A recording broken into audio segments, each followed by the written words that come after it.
Okay, Parashat Tazria-Metzora. First of all, I would like to dedicate this shiur Leilu Nishmat, my grandmother, Clara Bat Vida, and everybody else that is mentioned here, Panir Bat Yafa, Michael Ben Bila, Esther Bat Barno, and Uriel Ben Tamara. Yoel Israel, Ben Rafael. Parashat Tazria-Metzora, this combination of two parashiyot, deals with Tumah and Tahara, and of course with the sickness of what we call tzarat. In a way, tzarat is the only sickness or disease that is actually being described in the Torah. It gives us a quite interesting description about it, that by itself shows us its uniqueness, as we maybe will see Be'ezrat Hashem later. But before that, it's very important to understand that in the past, the grasping of reality was completely different, right? So that's why the sickness of tzarat, and I'm usually deliberately using the word tzarat and not the word leprosy, because it's not leprosy. Leprosy is a virus. Tzarat is not a virus.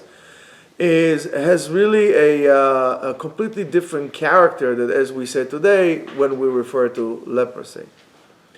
The Zohar explains to us that there are two systems in operation in the world.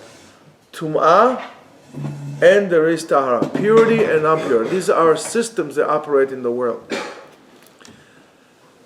The Zohar explains that the word, or according to the Zohar, the word tahor, which means pure, means clean, refined, without any speck of a doubt whatsoever. And according to Kabbalah, when something is considered to be pure and clean and so on and so forth, if we say naki v'tahor, that means that the light of HaKadosh Baruch Hu passes through it without any interruption and any distortion. Just like Moshe Rabbeinu was referred to as Aspaklaria Meira, he was a clear vessel, clear glass. He wasn't a prism. He was a clear vessel that came in the way it came in, that's the way it came out.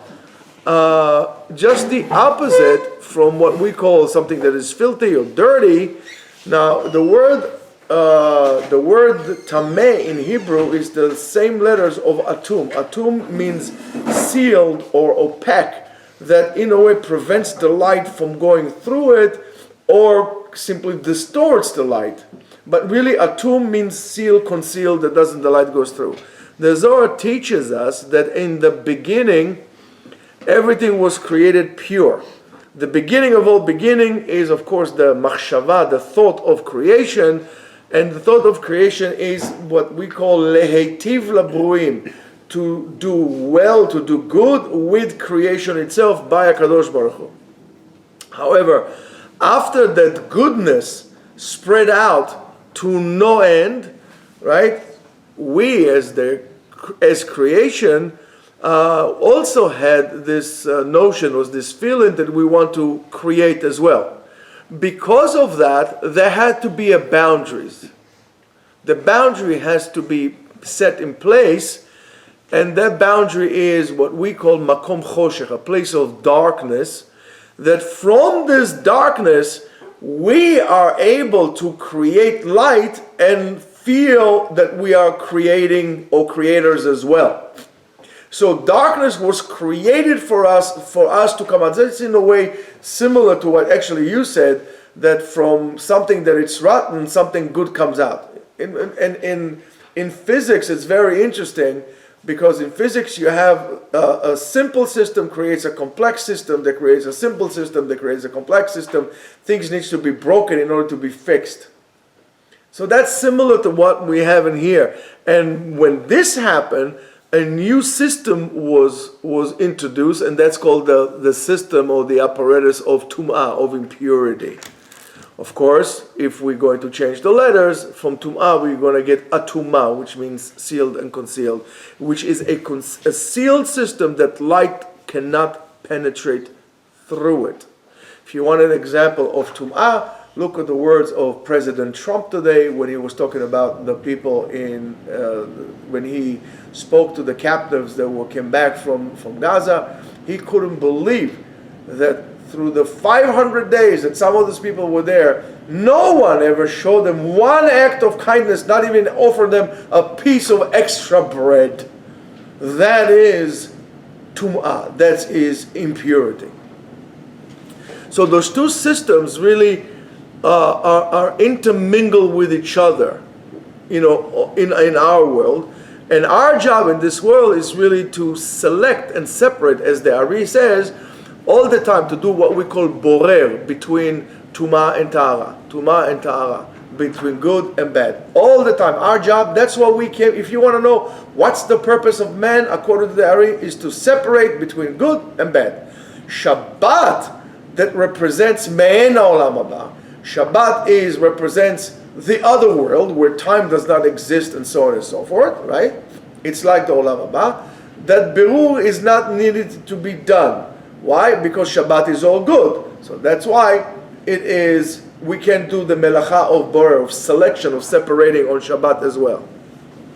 So how do we do that? According to the Mekubalim, everything is based on our will to receive. That what causes us to act. What we call haratzon lekabel, that causes us to do the pe'ula, the action. However, there are two different types of will, or wanting, or desires. One that comes from the system, or from the side of tum'ah, or impurity, and there is the one who comes from the other side of the side of purity. The first one is the one that connects us to the sof, to the end, and the other one, the purity, connects us to the Ein Sof, to the endless. Now, it's very important to understand that. When we want something for ourselves only, we are in a way connected to the end. We are the last stop. Everybody please get off the train. It's the last stop. Nothing goes on. By the way, you should see the people who are very selfish are also very self-centered. It goes hand in hand. Why? Because it ends with them. They are not willing to give anything. It's all about them. It's all about them when it comes to attention. It's all about them when it comes to give. Right? I supposed to give. I only supposed to get. So it's a very limited way of life. And it's a constricting way of life. In a way, our society nowadays is a society that is based on impurity, tum'ah, trying to hide away God's light from our life. We all self-centered, and that basically represents the end. In a way, we are like a black hole, but the same thing with a black hole. The black hole is such great gravity force that sucks everything into it, and nothing comes out. It is like a black hole. People that are absolutely black hole. And as you see from that, through the black hole, no light escapes. It comes in, nothing comes out. And a person like this, of course, is connected to the system, or to the side, to the power station of tumah, of impurity. Now, the system of tahara is just a complete opposite. It is a connection to God. It's a connection to HaKadosh Baruch Hu, a connection to what we call Ein Sof. HaKadosh Baruch Hu is also referred to as Ein Sof, endless. And that is the willingness or the need to receive in order to give. When HaKadosh, and we see it in what Chazal told us, Lilmod al menat lelamed. Lilmod, you are passive. You are receiving from somebody else. But why are you receiving? Why are you being taught by somebody else? So you could teach. Kiyum, lilmod ulelamed, lishmor, la'asot, ulekayem. Lekayem means sustenance. Your sustenance depends on the ability to move from stage 1 to stage 2, from being to receive for yourself, only from receiving to the sake of giving. Give from yourself. Don't be selfish. So that when we are talking about this, when we are like this, there's a continuity, because you keep on giving. So you keep on giving, you keep on getting, and there is a flow, and there is a connection to the Kadosh Baruch Hu, to the light of a Kadosh Baruch Hu that simply spreads in every aspect of your life. If you feel darkness in your life, it's probably because you don't give enough. And I'm not just talking about money, I'm talking about giving effort, help, whatever it is to give. The darkness comes from lack of light able to penetrate in. Lack of light comes because you became a small little black hole. And we say, Sof Maaseh, Machshavat Chila. Tired, huh, honey? Sof Maaseh, Machshavat Chila. However, the Machshava depends on the will, on the Ratzon. In other words, when the Ratzon, when the will is pure, the Machshava will be pure. Similar to what you guys said today, right? Lemakom she'adam rotze leilech molechim oto. Whenever you want to go, that's where you're being taken. You determine where you're going to go. You determine how your life would look. Don't blame anybody for your life. It's up to you. It's all up to you. So if the action is going to be tahor, it's going to be connected to light. It's going to be connected to light. There's going to be flow. There's going to be lifehood. By the way, almost like the Chinese lehavdil, when they refer to the chi, which they call it the energy of life. That needs to be a flow. A place that is not connected to a flow dies. We'll see how this is, by the way, connected to the tzarat. It's exactly the same. So, and to the other way, right? When we talking about people or attributes, this is all just codes here, and we'll explain to you a little further. So this is not chas v'shalom to look at women down or men up or whatever it is. But when it says the representation of these things is ki isha ki tazria ve'yalda zachar, right? In immediately a conception, there's a certain idea, and we know what's going to be the end of it. We know what's going to be the end of it.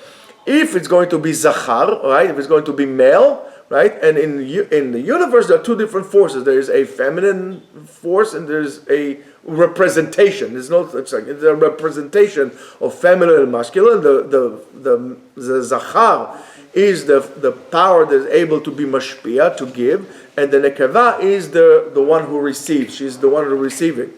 So, of course, and you see it as a way, if the machshava of the parents, when they were together, was pure, they're going to have a good son, who's able to give, and so on and so forth. If the machshava of the person was of the parents was bad, they're going to have a son. So therefore, in a way, they setting up the stage for the son to be able to perform, not determine the destiny, because we have an ability to change, but you are setting the stage for this person.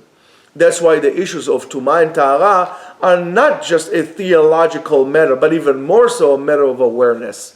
Purity and up here is a matter of awareness. When our thoughts and our actions are clean and pure, and in the way of trying to give from yourself to others, according to that, HaKadosh Baruch Hu would siege your life with bracha. The story of your life is going to be full with bracha.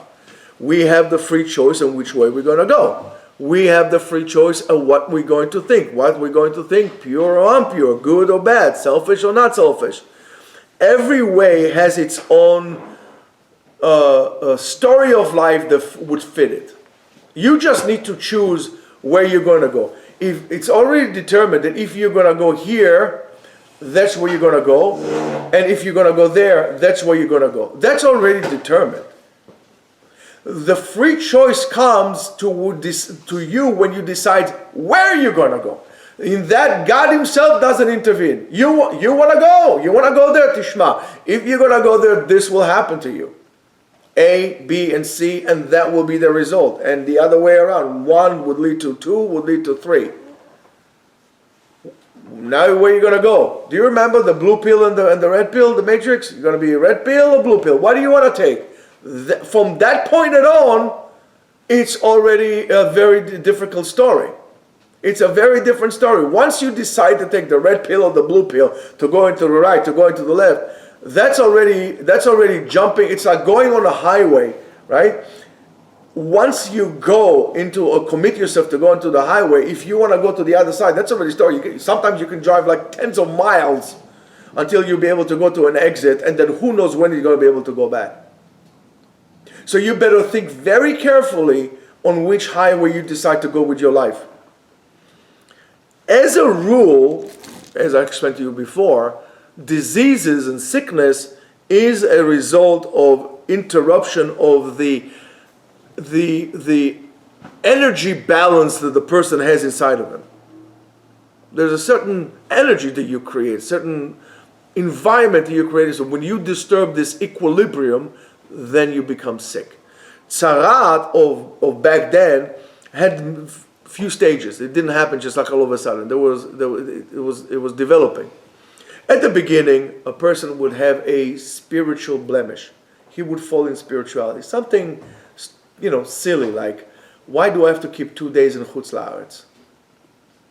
By the way, I was just thinking about, beforehand, people making a big deal about this whole Chalav Israel business. And the thing is like that. Yeah, there's no camels in the herds, and maybe whatever it is. And why do people make such a big deal? Would anybody think this is a gzera as much as second day of Chag is a gzera? Would anybody think to say, okay, you know what? Any rabbi would think, let's make a kula to skip the second day in Chutz La'aretz. That's what we do. That's what we do. We keep Chalav Israel. So keep Chalav Israel. Don't look for ways out and so on. We don't have the ability, the power to change a decree that was set by the rabbis and accepted by all the Jews. Now you want to look for a way out? Good luck. Before you do that, why won't you cancel the second day? Because I can tell you there will be better argument to skip the second day than to skip Chalav Israel and to find a kula not to. I just want to tell you that. If you want later on to know why, I can tell you why, but not now. Anyway, so a small spiritual blemish can come, and from the moment in which you chose not to fix it, it will be like the nick in your car paint that you haven't addressed, and before you know, it becomes rusted.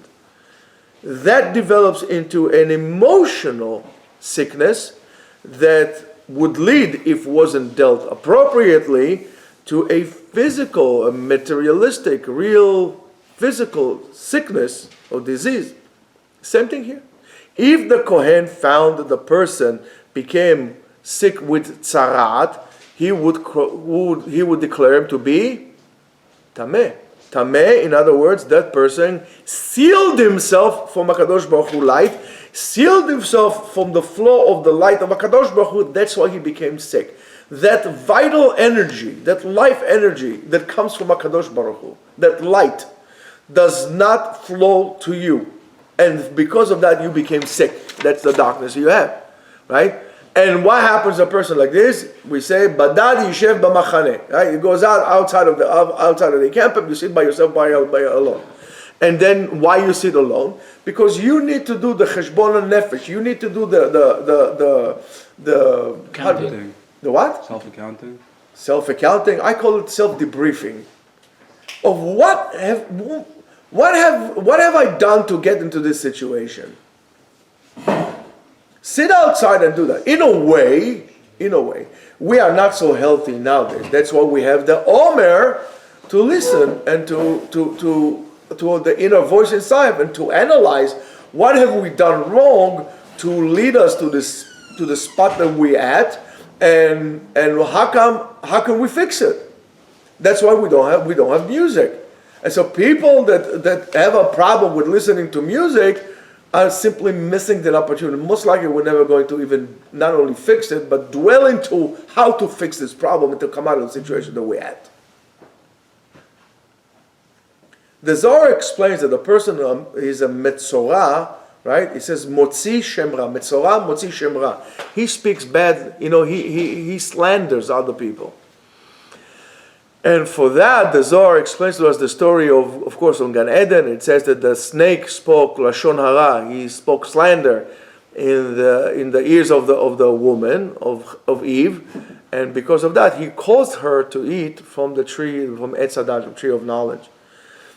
Excuse me. The snake, the Zohar says, is the part inside our awareness that speaks Lashon Hara all the time about the laws of HaKadosh Baruch Hu, about the laws of the Torah, of the Machshava of HaKadosh Baruch Hu.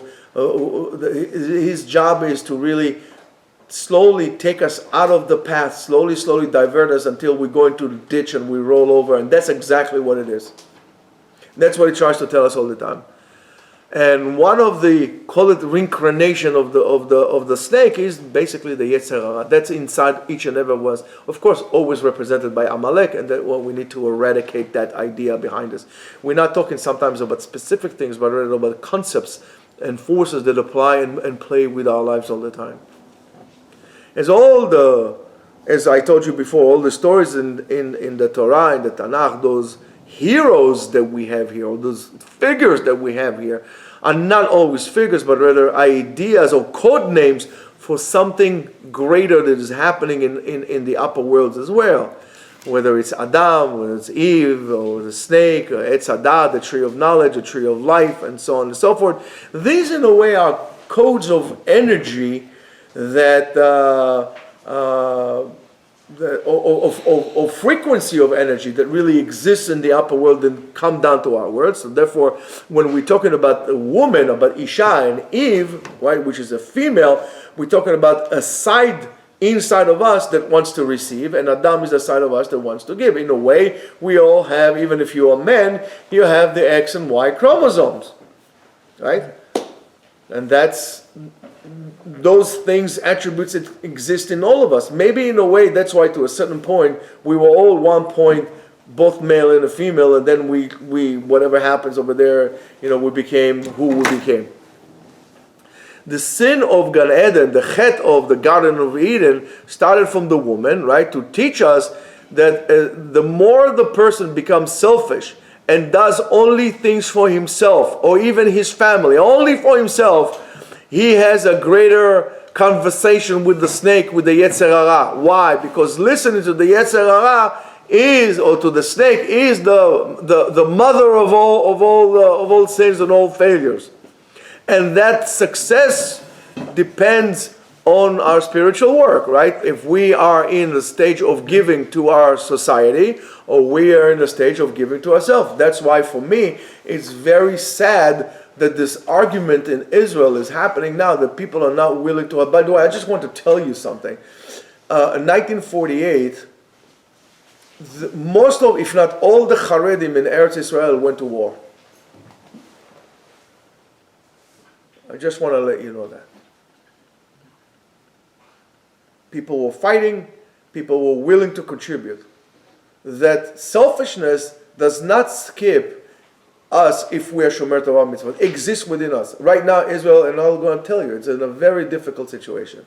You think it's all good, it's all over. It's not. It's a very difficult situation. I mean, today, I don't know if you know, they caught 18 Arabs who set blaze to 19 dunam. 19 dunam is about 19,000, 19,000. It's about 6,000 acres that they set on blaze yesterday. All over Yerushalayim, Bet Shemesh. This is how much they love the land. They're willing to set it on fire. 3,500 soccer fields. 3,500 soccer fields, or football fields, to that matter. Yes, this is unthinkable. So we need to be less occupied with ourselves and be more occupied with what we could do for our people, what we could do for our society. Yes, even in America, you should contribute to your society. When we are born, we get this power of life from the tree of life, but every time we listen to the snake, we're taken away from this energy and we consume this energy. So in a way, every time you listen to the nachash, to the snake, to become selfish, you're taking away life from yourself. You're taking away energy of life from yourself. You're becoming a zombie. That's exactly what happens to us. And if and this is basically a race against time. Are we going to have enough time to turn the essence of the body and that selfish need inside of us of giving, right, or actually receiving, to an act of like love and affection and sharing and so on and so forth? Only then we could reconnect again to the tree of life. As long as we are not wanting to give and wanting to put our shoulder in, we are disconnected from the tree of life. We are living on borrowed time. We have to help. We have to help. That connection to the tree of life is a connection to the shefa, to the abundance of of endless giving, which is basically God. So when you're becoming selfish, what you should know is you are cutting the branch in which you are sitting on. Cutting the branch in which you are sitting on. It just doesn't make sense to me. When we listen to the snake inside of us, we're bringing upon ourselves pain, suffering, weaknesses, and that's what brings us to speak Lashon Hara on other people. We feel very weak. Only a weak person speaks badly about other people. If you're strong, you don't need to. That's exactly it. It's like a small dog that keeps on barking because he wants everybody to know that it's there. If you're a big dog, if you're an alpha dog, you don't need to bark. You're just there. That's exactly what it is. Lashon Hara is like a double-edged sword that consumes everything. What it cuts and who is holding it. It's like a knife that the whole knife is one blade without a handle. That it would hurt even the person who uses it. Of course, we need to understand that causing suffering to others does not fix anything, but rather increases the suffering, increases the pain. And the way to prevent it and to be careful with it is really to apply what Rabbi Akiva says, in terms of, the greatest, the whole Torah on one leg, but the Torah tells us, Ve'ahavta lereacha kamocha. You have to feel that each and every one of your people is a limb of your limb. To surround yourself with a supporting community, a community that is supportive is very important. To support us in our spiritual work. How much is your community supports you in your spirituality? If, for example, somebody gives birth in the community, do people go and prepare meals for them? If Chas v'Shalom somebody dies, the community gets together to make sure to supply that family or that person with its needs. If somebody is sick, does the community go and makes Bikuch Cholim? That's how you measure communities. Again, not by the size of houses and how much houses cost, but how much chesed is done in the community. I don't care how fancy the houses are. If a community does not have that, you're basically not living in a house, you're living in mausoleums. There's no better word than that.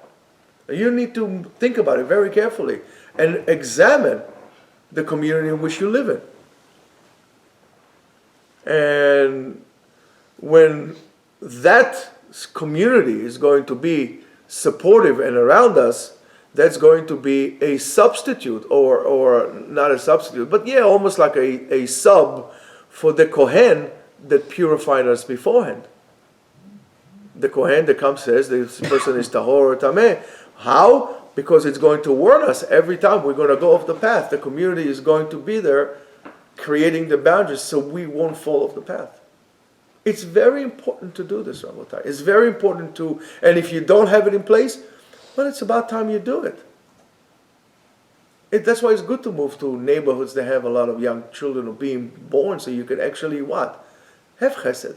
My son, Baruch Hashem, last Shabbat had a baby girl, beautiful girl, Yakira Rachel Gaon, right? Beautiful red-haired girl. I think she's going to turn redhead, like her mommy.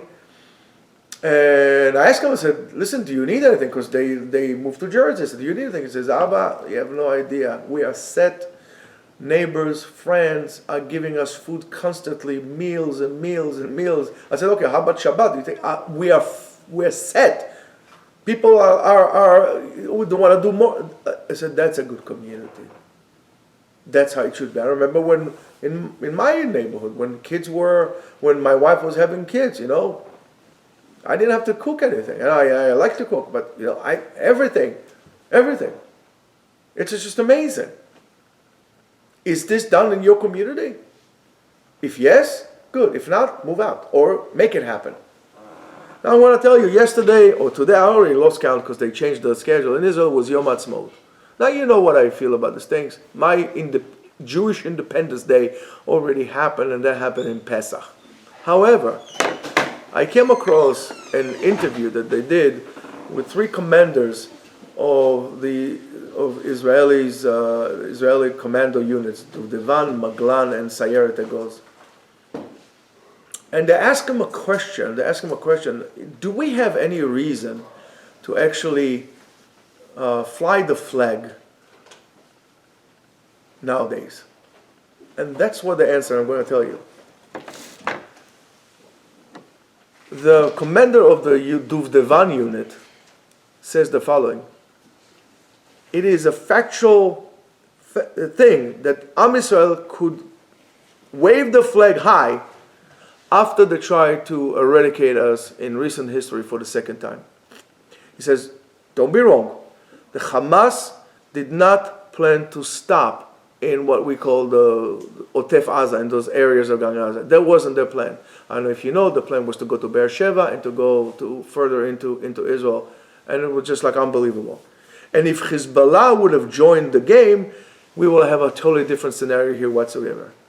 So yes, we experience maybe the most traumatic event since the beginning of the State of Israel.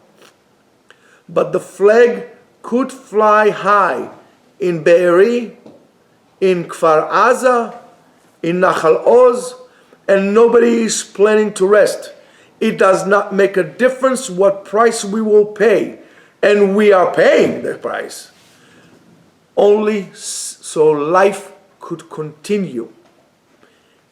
Only so we can raise the flag with pride. Amazing. And the commander of Egoz says, not only that you could raise the flag, you must raise the flag. And not only on Independence Day, every single day. Not for the cloth, he said, but for what it represents. And what it represents, he says, is Am Yisrael. Our unity, our connection to one another. I get goosebumps when I think about this. Yes, there's a lot of backgrounds, he says, but in my point of view, this is not the mainstream. This is the loud noises on the sides. The mainstream of Am Yisrael loves one another. Mefaged Maglan, the commander of Maglan unit, when they asked him, he jumped. He said he was startled. He said, 10 million Jews are there. How many in the world? 10, 17 million Jews in the world. There is no one that doesn't, everybody hates us. We don't have one neighbor that loves us. We had many people who got killed, close to 2,000 dead people since that thing happened. And maybe more threats than ever before. So after all this madness and all these threats, and all that beep, that we ate, you could tell me that I should not lift the flag up? He said, this week I did some, inspection commands, and the command, the textbook says every time there has to be a flag flying in the middle of the base. He says, not only then, he says, there was not even one room that did not have a flag, whether in the room, on the patches, and in every possible place I turned my head, I saw a flag. For what it represents. It represents Am Yisrael. Rabotai, those people pay the highest price. They pray with their life, and they're willing to pay it again. Yes, they might not keep Shomer Shabbat, but I don't know at what high level of being held in the eyes of HaKadosh Baruch Hu for willing to do for Am Yisrael like this. This is why they're successful, because they're willing to give from themselves. Don't hide behind the Torah and claim you're so holy if you are actually lazy. Don't. Contribute in every possible way you can. It doesn't make a difference if you're going to, send flowers. Do something. Bring yourself to do something. And that's the whole concept of tzedakah.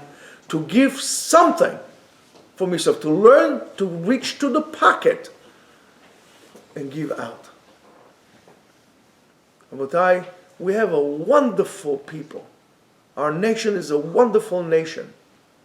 And it's about time they will be proud to be Jews, and we should stand strong against those who try to push us down and kill us and eradicate us. Don't put your head down.